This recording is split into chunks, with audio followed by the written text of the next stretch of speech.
Welcome. This is Astrology Insight Now. It's a weekly forecast program with astrology and a guided meditation activation to help you make the most of your week and to heighten confidence for daily life. It's run by Pamela Cuccinell, that's me, the astrologer, and Susie Mazzoli, Master Healer.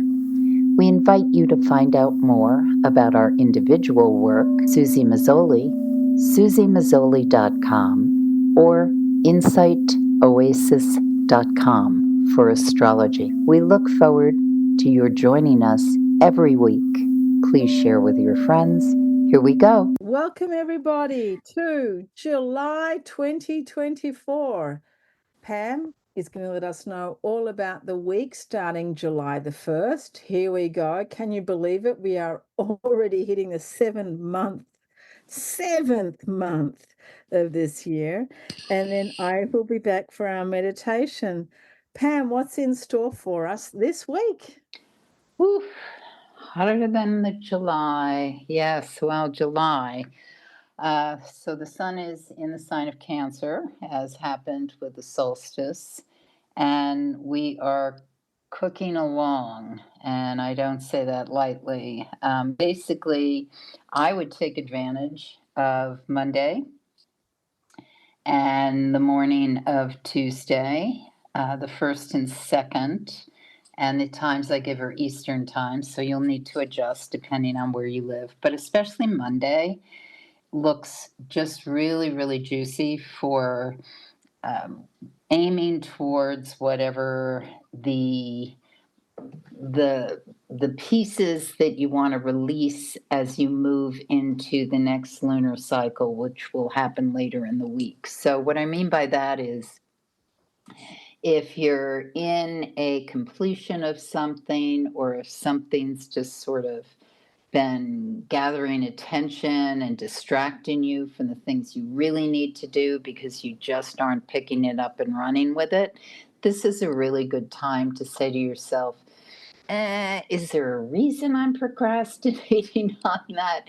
Maybe it's better to shelve it and look at it a month from now, 6 months from now, a year from now, or just put it in the, as we used to say, circular file before everything became so digital and there's not so much actual physical trash.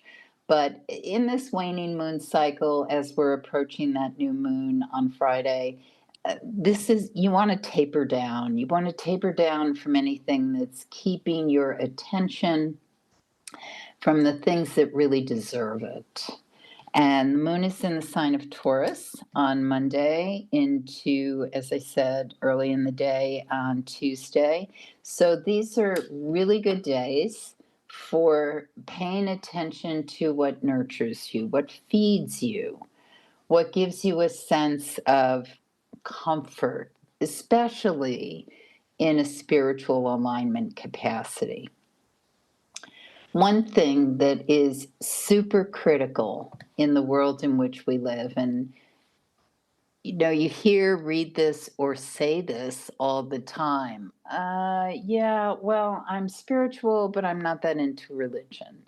And today is a good day, and tomorrow morning, to sink into what gives you that sense, that intrinsic sense of feeling connected to something bigger than yourself, whatever that may be.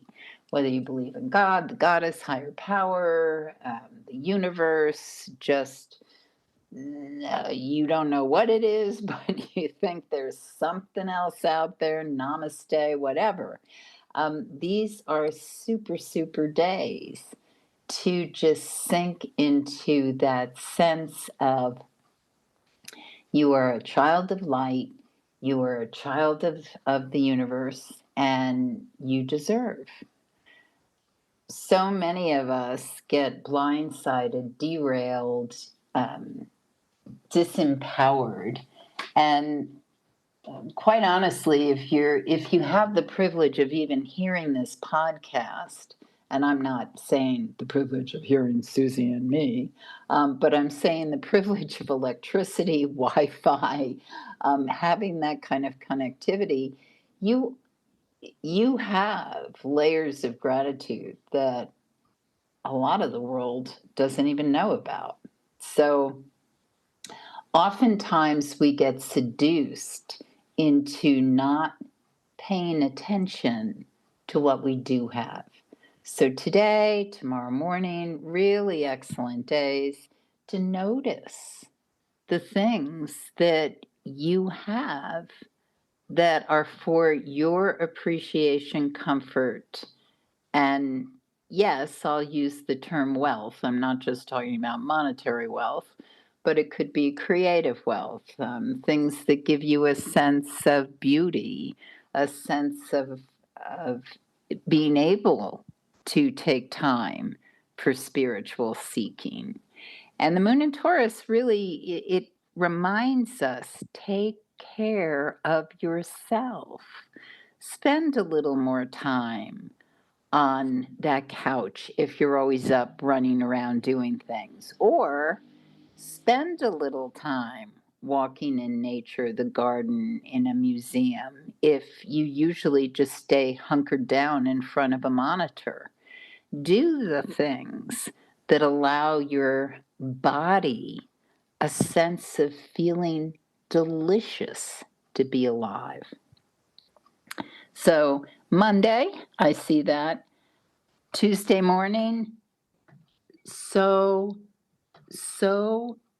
hallucinogenically charged with color, sense, a magnification of sound. Really, really rich. What's happening is Neptune's going retrograde. And so when the god of the sea symbolically goes retrograde, basically and this goes on for months, the retrograde cycle, but when it's first changing sign, I'm sorry, when it's first changing direction, we experience that pull into, I want more time for reflection. It's the Greta Garbo moment. I want to be alone. I want to or I want to be in the company of others that make me feel connected. Whether whether you're an introvert or not, or an extrovert, whether you just want to be in the company of people singing or having some sort of musical experience or theater performance, those are poles that we will feel at this time. It's that riptide of bringing us in to spiritual connection. Now, anyone who's ever swum in the ocean knows that a riptide is something you don't want to be in.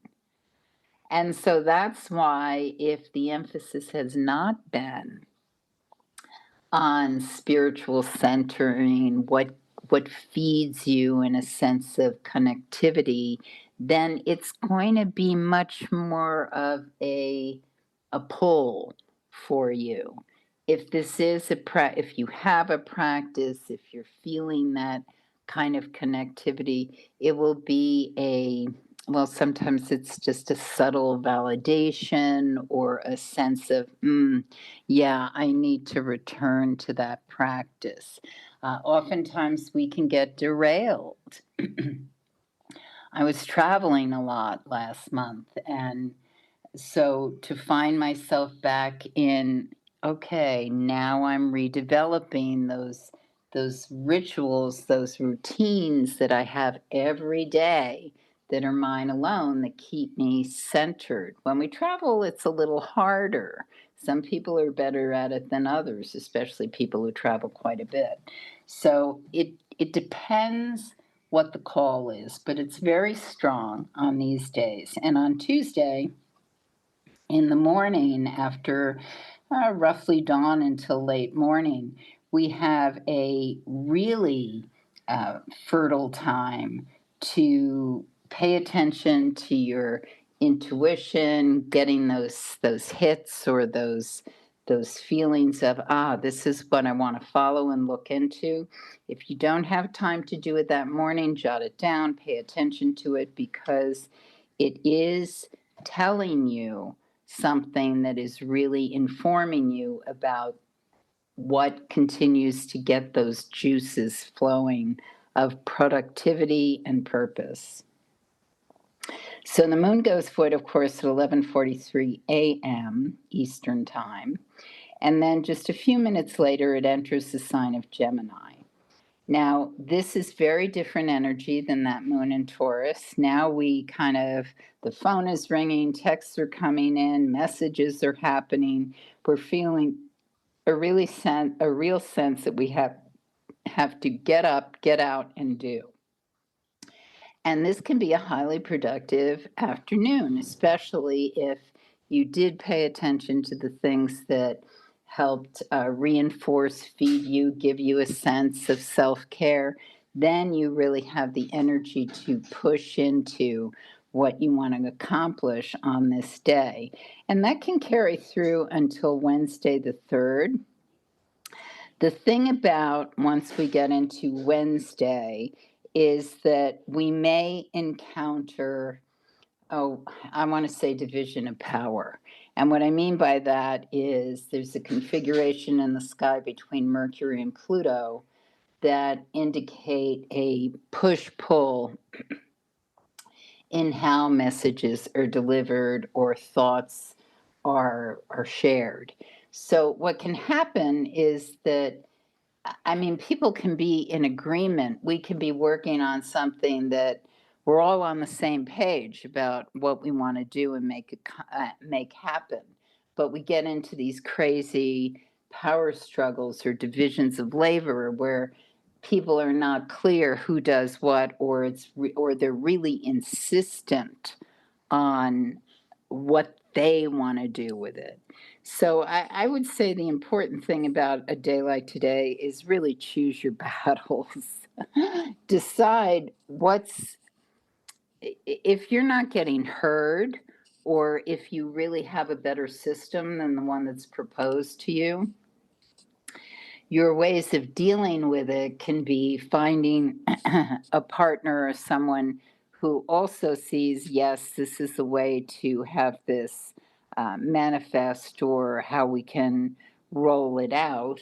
Or you can let it basically go the way that someone thinks it may go. And yes, it's not really going to stand without four legs, because the three legs it was insisted would be secure enough, or not in the proper tripod shape to hold the thing up. So that's a metaphor. I'm not saying we're all building chairs, but it basically is talking about the importance of choosing the right people for the right jobs, that they're doing things that they're really qualified to do or will show up to do, because otherwise you're going to find, well, what happened to so and so, or why did this piece not get done? And that may be inevitable just because energetically of what's going on. But what's really important, as astrologers say that all the time, is forewarned is forearmed. So if you know that the thing may not go to completion the way it's anticipated because there's too many people pulling at how they want it done, and therefore, it's kind of like it's kind of like watching a Mean Girl movie or something, where someone is so invested on being the leader or the one who's saying what needs to be said or giving direction, that they set up somebody else to fail. Um, and it may not be intentional, but that will be the outcome. So it can be also passive aggressive.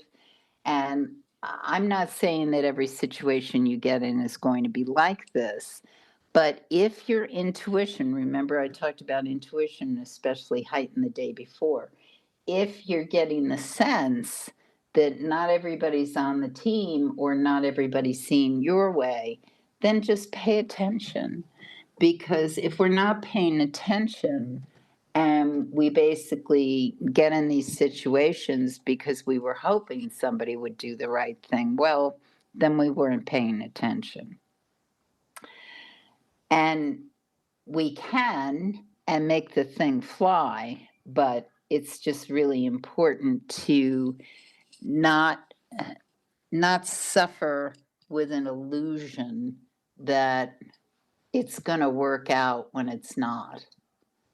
The moon goes void, of course, at 4:44 p.m. on Thursday. It enters the sign of Cancer at 4:51 p.m. And once that happens, now we're in more harmonious energy.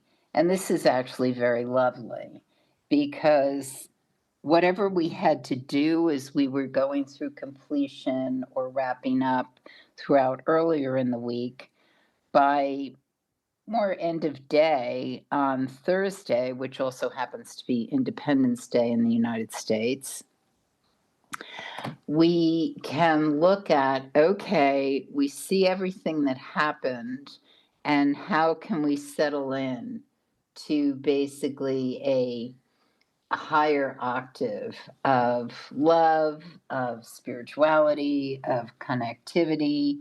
Because sometimes what happens is we need to see clear eyed where people are not doing the right thing or are not working together as a team or are frightened. That can be another piece of this. We need to really understand that in order to then create the harbor that's going to bring more harmony into a relationship, a family, a community, a situation, a work environment. And so if things got a little hot or confusing for you the past couple of days, by the time we get into Thursday evening, we're more in a place where we can start looking or teasing out, well, okay, that didn't go so well. What was it in my control or what I might have looked at differently that I was a bit blindsided about, or I didn't really see correctly, or I walked into being so invested in the way I wanted it to go that I didn't really allow for a softer, as Susie often says in meditation, a softer way of allowing things to come to fruition. When we push too hard, it's interesting when you think there's so many messages that we get when we look at core symbolism in astrology. So here we've got the moon in the sign of Cancer in the early evening of July 4th. And in the United States, that's, as I said, the nation's holiday. And it's sure to be, from an astrological perspective, one that brings up a lot of these undercurrents of the division that's going on in the United States. And this can happen anywhere on the planet, but it just seems very highlighted for that particular location. But as we get into that evening, we can really kind of go into, okay, so how do we recreate and strengthen bonds instead of this extreme polarization? And I'm struck by thinking about the crab, especially soft shell crabs, um, crabs that basically shed a shell and then create a new one. Because when we look at that just as a symbol, one of the things that's happening is, okay, so this armor has outworn its purpose. Maybe it's constrictive, maybe it doesn't protect me anymore, or maybe it's inappropriate for the situation. So the soft shell is a point of vulnerability. And what can happen at that point is now we are creating a new shell. Or actually, I don't know enough about soft-shelled crabs. Maybe they're more baby crabs and they're starting to build new shells. But anyway, I'll just continue with my metaphor here. So as the shell is hardening, we get to choose, what is the armor for? What are we protecting ourselves from? And is it constricting us? Is it prohibiting us to allow in more of a amorphous sense of becoming and who we can be? So the moon is in the sign of Cancer at this full moon on July 5th, and it's exact at 6:57 p.m. So as we enter, again, you can look at my website, insideoasis.com, to see practices for a new moon if you don't already have them. But before the moon is new, we can wish for things and we can set intentions for things, concrete intentions. And I usually suggest you have no more than three, like concrete things that you're absolutely going to do or pay attention to in this lunar cycle. And in the sign of Cancer, a lot of it is about how do you create home? What makes you feel safe? What's your sense of family? What's your sense of nurturing? How are you nurtured? How do you create the beauty or the things that you really want to bring into this life? So it's a very fecund new moon. And it's a new moon that basically is well aspected for that spiritual font, for that sense of regeneration. And so that's why it's so important to allow the possibility of what you truly need to bring into this lifetime in order to feel fulfilled emotionally. Huge on this new moon. And it is new and very vital through Saturday the 6th. It goes void of course at 11:47 p.m. So that's a really delicious charged day on the 6th for concretizing what you want to bring in. And then it enters the sign of Leo at 11:56 p.m. that evening. Leo energy, very different. And so as it spills into the next day, the 7th, you can expect a lot of changes, things that were unanticipated. But the important thing is to go with that sense of, if you're going to invite in all this wonderful regeneration energy, oftentimes there's transformation involved. And now I turn it over to Susie. Yay for the transformation. Okay, so let's go into our meditation. I invite everyone just to take a moment just to resettle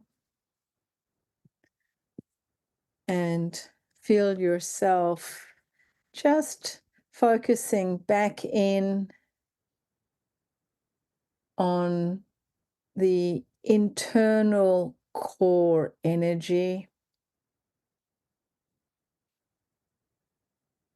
I like to imagine a vibrant white column of energy that reaches from the bottom of my spine all the way up to the top of my head. And within that core of white light, There are the 7 chakras. And I especially like to bring my mind, my breathing into a gentle, peaceful state just for a few minutes while we begin to meditate, contemplate, and bring ourselves into really a different dimension.